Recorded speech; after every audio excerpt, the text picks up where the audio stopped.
Hi, welcome to another video on karma. इस channel पे हम इनसाइट्स शेयर करते हैं करंट अफेयर्स के ऊपर और ऐसे कई इम्पॉर्टेंट इश्यूज़ के ऊपर जिससे हमारा देश गुजर रहा है।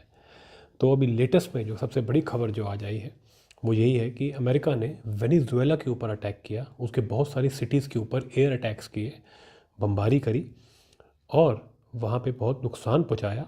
और उसके बाद वहाँ के जो हेड ऑफ स्टेट है मुदुरो और उसकी वाइफ दोनों को पकड़ लिया।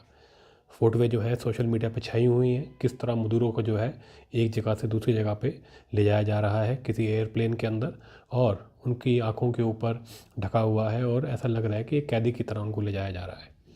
अब इन सब के पीछे एक धार्मिक पर्सपेक्टिव भी है जो मैं इस वीडियो में आपके साथ शेयर करने वाला हूँ। सबसे पहले तो आप ये बात समझ लीजिए कि ये सब अमेरिका जो है डेमोक्रेसी की आड़ में करता है, और डेमोक्रेसी एक टूल किट है अमेरिका के लिए पूरी दुनिया के अंदर अपनी गुंडाई को चलाने के लिए। इस बात को आप समझ लीजिए। इस टॉपिक पे हम किसी और वीडियो के अंदर डिटेल में भी बनाएंगे, एक्सप्लेनेशन देंगे, इंसाइट देंगे कि कैसे ये बात मैं कह रहा हूँ और क्यों ये बात कह रहा हूँ, इसके पीछे क्या तथ्य हैं। लेकिन अभी आप ये समझिए कि डेमोक्रेसी का इस्तेमाल करके अमेरिका दूसरी कंट्रीज़ के ऊपर अटैक करती है, उसको लूटती है। वेनेजुएला जो है उसकी प्रॉब्लम ये है कि उसके पास बहुत सारा तेल है, यही अमेरिका की प्रॉब्लम है। अब ऐसी कंट्री जिसके पास इतना तेल हो, उसके अंदर गरीबी, भुखमरी, जिसे कहते हैं आर्थिक तंगी, ये सब तो नहीं होने चाहिए, लेकिन वेनेजुएला में ये सब कुछ है। क्यों है? क्योंकि अमेरिका जो है वो उसके नॉर्थ में है, उसके नॉर्थ में है, और अमेरिका जिसके ऊपर बैठा हो, जिसे कहते हैं ना, उसकी तो ज़िंदगी कभी भी सुधर ही नहीं सकती। अमेरिका की दुश्मनी बहुत बुरी होती है, लेकिन अमेरिका की दोस्ती उसकी दुश्मनी से भी ज़्यादा बुरी होती है। तो यही सच है। तो अमेरिका ने वेनेजुएला को और अपनी बाकी जो आसपास की कंट्रीज़ हैं उनको हमेशा से ही अपने कंट्रोल के अंदर रखने के लिए, उनको काबू में रखने के लिए वहाँ पे रजीम चेंज ऑपरेशंस करने की कोशिश करी है, और अमेरिका ये काम 100 सालों से करता आ रहा है। लेकिन अब सोशल मीडिया की वजह से हमको ये सब बातों का पता चल चुका है। तो वेनेजुएला जो है वो अमेरिका से वैसे ही परेशान था। वहाँ पे जिसे कहते हैं एक अफरा तफरी जो है वो मचा के रखी हुई थी अमेरिका ने, और इसके अंदर रशिया और चाइना भी कूद पड़े और उन्होंने वहाँ पे एक सोशलिस्ट गवर्नमेंट बिठा दी। जिस तरह अमेरिका ने रशिया को यूक्रेन के साथ उलझा दिया एक युद्ध के अंदर, क्योंकि वो आ करके उनसे डायरेक्टली लड़ाई नहीं लड़ सकता, उसी तरह रशिया भी और चाइना मिल करके अमेरिका को वेनेजुएला के अंदर उलझाना चाहते थे और एक सोशलिस्ट गवर्नमेंट वहाँ बिठा दी। और सोशलिस्ट गवर्नमेंट का जो स्टेट हेड है मुदुरो, वो अमेरिका के खिलाफ काफ़ी बोल रहा था। लेकिन जो नेगेटिव बात रही वो ये रही कि मुदुरो खुद भी अनपॉपुलर हो गया वेनेजुएला के अंदर। वहाँ के लोग जो हैं अब ऐसा लग रहा है कि वो अमेरिका के साथ खड़े हैं कि जो भी अमेरिका ने वेनेजुएला के ऊपर अटैक किया है वो सही किया है। देखिए, इस बात को समझना बहुत ज़रूरी है कि अमेरिका जो है अपनी गुंडाई को चलाने के लिए एक जो सुपर पावर का टैग है वो उस पर लगा रहा है, इसलिए वो दुनिया के अलग अलग देशों को लूटता है। अगर डायरेक्टली नहीं, प्यार से नहीं लूटने देता तो उनको ज़बरदस्ती लूटता है, किसी न किसी बहाने से लूटता है, और इसलिए डेमोक्रेसी का बहाना बना करके वहाँ पे लूटपाट करता है। इससे पहले अमेरिका ये काम बहुत सी कंट्रीज़ में कर चुका है, कई में, जैसे मैंने बताया 100 सालों से ये काम कर रहा है। लेकिन कुछ एग्जाम्पल्स जो बड़े एग्जाम्पल्स हैं वो मैं आपके साथ शेयर करता हूँ। जैसे पाकिस्तान के अंदर इमरान खान जो है उसको हटाया और वहाँ पर ला करके एक टट्टू प्राइम मिनिस्टर बिठाया, और अब आसिम मुनीर जो एक जिहादी है उसके हाथ में सरकार दे रखी है। ये सब अमेरिका ने करवाया है, हर किसी को पता है। साउथ ईस्ट एशिया के कंट्रीज़, बड़ी बड़ी सब कंट्रीज़ को ये बात पता है कि ये क्या, कैसे और क्यों किया। उसके बाद बांग्लादेश में भी वही हुआ है। बांग्लादेश में भारत को काबू करने के लिए वहाँ पर भी सरकार चेंज करवा दी, वहाँ पर भी अपना एक टट्टू बिठा दिया। ऐसे ही करता है। वहाँ पे जो सरकार चल रही होती है उसको डेमोक्रेसी के नाम पे उसको पहले इलिजिटिमेट प्रूव कर दें कि भैया ये डेमोक्रेसी के लिए ठीक नहीं है, ये इलिजिटिमेट है, ये गलत कर रहा है, ये अपने लोगों पे अत्याचार कर रहा है। ये बहाने मार करके अमेरिका वहाँ पे अपना कोई टट्टू बिठा देती है, और उसके बाद उस देश का बेड़ा गर्क करती है, उसको लूटती है, और उसके उसके जिसे कहते हैं एग्जाम्पल बना करके दूसरों को भी डराती है। अब अमेरिका इंडिया को साधने के लिए उसने ये काम करा है कि एक नया फ्रंट खोलने की कोशिश करी है, क्योंकि पाकिस्तान को तो इंडिया ने ठोक दिया, तो बांग्लादेश के अंदर नया फ्रंट खोल दो। यही अमेरिका की स्ट्रैटेजी रहती है। अब वेनेजुएला में जो कर रही है, वहाँ से मुदुरो को तो उठा लिया, वो अनपॉपुलर भी था, लेकिन वो अनपॉपुलर है उसके पीछे क्या रीजन्स हैं? वो है गरीबी, वो है पॉलिटिकल इंस्टेबिलिटी, आर्थिक तंगी। इन सब के पीछे कौन है? अमेरिका। तो अमेरिका ऐसा माहौल बनाती है कि कल को जब वो जा करके उस देश के ऊपर अटैक करे और उसके हेड ऑफ स्टेट को पकड़ के कब्जा करके ले जाए तो लोगों को लगे नहीं ये सही हो रहा है। ये माहौल बनाया जाता है। इसलिए पहले डेमोक्रेसी का ढोल पीटो, उसके बाद वहाँ पे जो भी सरकार में बैठा है उसको बोलो कि हमारे हिसाब से चल, अगर वो ना चले तो उसको ज़बरदस्ती उसके ऊपर कब्जा कर लो। और अगर कब्जा करने के बाद सरकार को, अमेरिका को जो भी चीज़ मिलती है, अगर वो उसको नहीं मिलती है तो फिर वो और भी कंट्रीज़ को लूट के या और भी कोई नए रास्ते बनाने की कोशिश करता है और इस चक्कर में और लोगों को लपेटे में लेता है। बहुत चीज़ें हैं। ये बड़ा चोर जो है ये बहुत कुछ करता है और पूरी दुनिया के अंदर अफरा तफरी जो है मचा के रखता है अमेरिका। तो वेनेजुएला में भी यही हुआ है। अमेरिका ने माहौल बना रखा था, अब उसके अंदर चाहे मदुरो होता या कोई भी आकर के बैठता, अगर अमेरिका के हिसाब से वो नहीं चलेगा तो अमेरिका वहाँ भी यही करवाता जो उसने करवाया है। आज मदुरो का नंबर लग गया, तुम्हारा क्या लेना देना किसी मदुरा को ऐसे उठा करके कब्जा करके वहाँ ले जाने का? तुमको किसने ठेका दिया है पूरी दुनिया के अंदर डेमोक्रेसी को बिठाने का? तुम कोई शांति के कोई वो हो, तुम कोई भगवान हो, तुम क्या हो? कुछ नहीं है अमेरिका, एक गुंडी कंट्री है, गुंडा है अमेरिका। क्या है, क्या दिया है अमेरिका ने दुनिया को? पैसे के नाम पर दुनिया को पागल बनाया है सिर्फ। पूरी दुनिया में जो एक अजीब सा माहौल है, जो लोगों को ये वोक बनाने की जो पूरी प्रक्रिया चली हुई है, सब अमेरिका की देन है। अफरा तफरी मची हुई है। अब इन सब चीज़ों के बीच में लार्जर सवाल जो है वो यही आता है कि अगर ये ना करे तो क्या करें? डेमोक्रेसी नहीं तो क्या? वहीं पे आज का मेरा मेन पॉइंट ऑफ डिस्कशन है कि धार्मिक पॉइंट ऑफ व्यू क्या है। भारतीयों को भी ये, हम भारतीयों को नहीं पता कि हमें चाहिए क्या।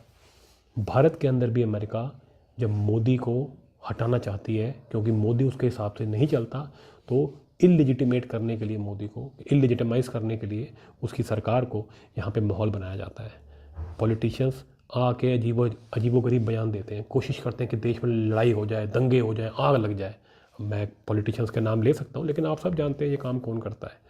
अपोजिशन में बैठे हुए नेता ये सारा टाइम इसी काम में, इसी तैयारी में लगे रहते हैं।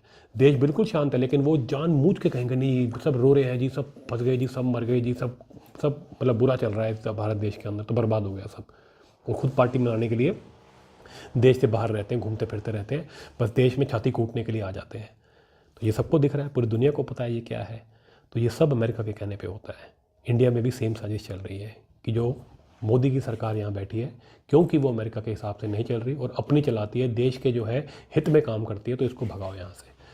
और मोदी अगर इलेक्शन नहीं हारता, लोग उसको बार बार जितवाते हैं, तो ज़बरदस्ती उसको हरवाओ या उसको डरा के रखो।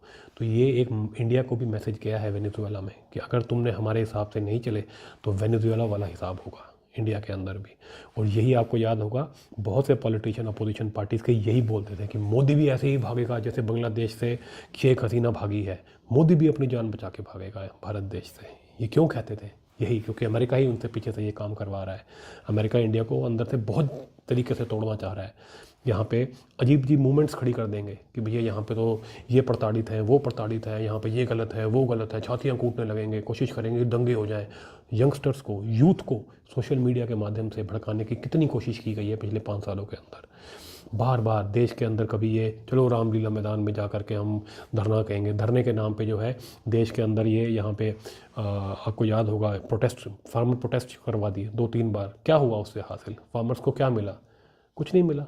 फार्मर्स का उल्टा नुकसान हो गया। वो फार्मर बिल्स जो थे फार्मर्स के फेवर में थे, लेकिन अमेरिका इस चीज़ को पीछे से फंड करके भारत के अंदर अफरा तफरी मचा रहा है, मोदी के खिलाफ एक माहौल बना रहा है, मोदी को डरा रहा है। तो यही चीज़ें चल रही हैं। तो हमें इसके लिए क्या करना है? धार्मिक वे से हमें इसको कैसे देखना है? देखिए, धर्म के हिसाब से ये सब गलत है। डेमोक्रेसी धर्म के हिसाब से नहीं है। एक बहुत बड़े संत जो है उन्होंने ये बात बोली है कि डेमोक्रेसी नहीं है, ये डीमन क्रेजी है, कि पागल हो गया शैतान, राक्षस पागल हो गया। आप राक्षस या शैतान कुछ भी कह सकते हैं, कि वो पागल ही हो जाए तो वो जैसी हरकतें करेगा वो हरकतें डेमोक्रेसी में होती हैं। तो डेमोक्रेसी में हम क्या एक्सपेक्ट करते हैं? यही सब होगा, लूट पाट चोरी चकारी, यही होता है डेमोक्रेसी के अंदर। मार काट कोई कुछ नहीं है, लेकिन दिखाएंगे कि यही सबसे बेस्ट है, यही सबसे बेस्ट है, क्योंकि चोरों को यही सूट करता है। सबसे बड़े जो चोर बैठे हैं उनको सबसे बढ़िया डेमोक्रेसी लगती है, क्योंकि इसमें चोरी की कोई सजा ही नहीं है। मज़े करो, चोरियाँ करवाओ, कुछ भी करो। डेमोक्रेसी को बार बार ये लोग कहेंगे कि डेमोक्रेसी को जो है लागू करो, लागू करो। तो इस सब जो है ये एक चोरी चकारी का पार्ट है, और इन सब के ऊपर आपको जो है नज़र रखनी है कि भारत में इन सब चीज़ों से आपको दूर रहना है और मोदी की सरकार को ही आपको सपोर्ट करना है। ये धार्मिक पॉइंट ऑफ व्यू से भी है। पूरी तरह नहीं है मोदी की सरकार धार्मिक, लेकिन सबसे क्लोज वही है, जिसे कहते हैं ना best use of the bad bargain, वो यही है। बुरा सिचुएशन सब कुछ बेकार ही है, लेकिन उसमें से भी हमने सबसे अच्छा जो हमारे धर्म के हिसाब से है हमको वो चूज़ करना है।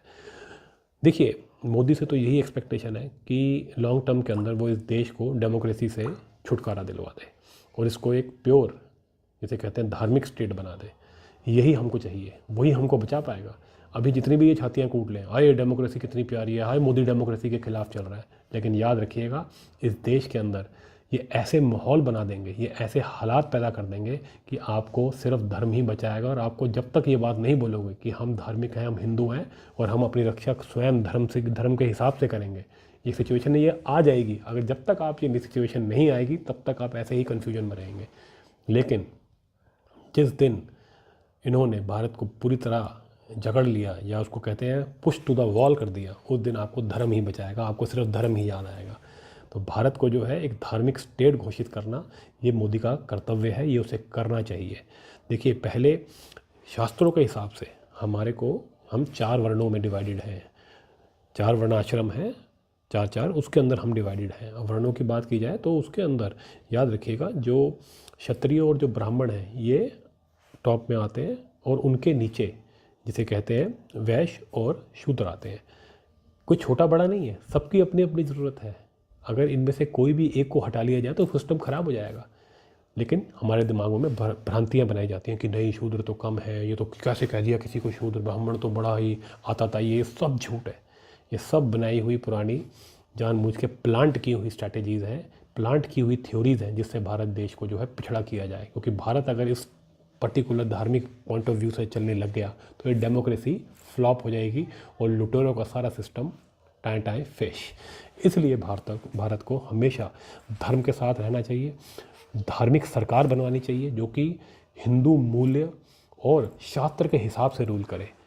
अब देखिए, अमेरिका ने वेनेजुएला पे अटैक किया, ट्रंप कहाँ है? ट्रंप लड़ रहा है। पहले तो जो क्षत्रिय होता था अगर वो किसी से लड़ाई करता था तो वो खुद रण में जाता था, अगर गोली लगेगी तो उसको भी लगेगी, अगर उसके ऊपर अगर हमला होगा, उसके अगर सैनिकों पे हमला होगा तो उसको भी पूरा खतरा है कि वो भी मर सकता है। लेकिन आज की डेट में ट्रंप बैठा है अपने कमरे में, वो जा कर के ऑर्डर दे रहा है और मारने वाले कोई और है। मदुरो को उठा के तुम ले आए कब्जा करके, लेकिन वहाँ पे जो आम सैनिक मरे वो क्या? मदुरो तो जा कर के बंकर में छुपा हुआ था। तो ये सब लोग आज की डेट में ऐसे ही लड़ते हैं। ये क्षत्रिय नहीं है, ये लड़ने का इनके अंदर जज्बा ही नहीं है। ये दूसरों के मासूम बच्चों को मरवाते हैं, ये दूसरों की माँओं से उनके बच्चे उनके पति ले लेते हैं, छीन लेते हैं।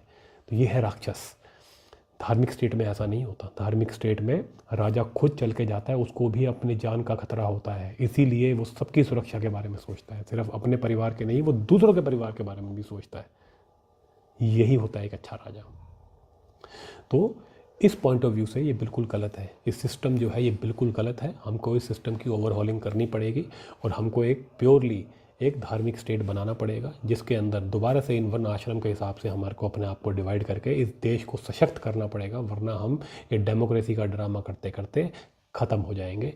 यही अमेरिका जानता है कि मोदी और कितने साल रह लेगा। अगर डेमोक्रेसी रहेगी तो आज नहीं तो 10 साल, 20 साल, 40 साल, 50 साल बाद लूट लेंगे। डेमोक्रेसी का तो टूल किट है, वो तो आपको हमेशा अपॉर्चुनिटी देगी अमेरिका को या और किसी सुपर पावर को कि आकर के भारत को लूट ले। तो भारत को तो ये डेमोक्रेसी से छुटकारा पाना ही पड़ेगा, वरना भारत कभी भी ये धार्मिक युद्ध जीत ही नहीं पाएगा। और हम एक धार्मिक स्टेट हैं, हमको ये युद्ध जीतना ही जीतना है। तो मैं आपसे इस बारे में और भी डिटेल में आगे बात करूंगा। संक्षेप में मैं ये बता दूं कि जितना भी ये अभी अटैक हुआ है अमेरिका का वेनेजुएला के ऊपर, ये अधार्मिक है और भारत के लिए ये एक मैसेज है, एक कुंडई का मैसेज है भारत को जो दिया गया है कि तुम सुधर जाओ वरना हम तुम्हारे पे भी ऐसे ही अटैक करेंगे। भारत को एक धार्मिक स्टांस लेना चाहिए और अमेरिका की इस गुंडाई का जवाब बिल्कुल सख्त तरीके से देना चाहिए और जल्दी से जल्दी अपने देश को एक ऑर्डर में लेकर के आओ और अपने देश को शास्त्र के हिसाब से गवर्न करो, ताकि हम इतने सशक्त रह सकें कि इन गुंडों को हम इनकी ही जिसे कहते हैं दवाई का स्वाद दे सकें। तो इस वीडियो में इतना ही। अगर आपको ये वीडियो अच्छी लगी हो तो इसको लाइक शेयर करें।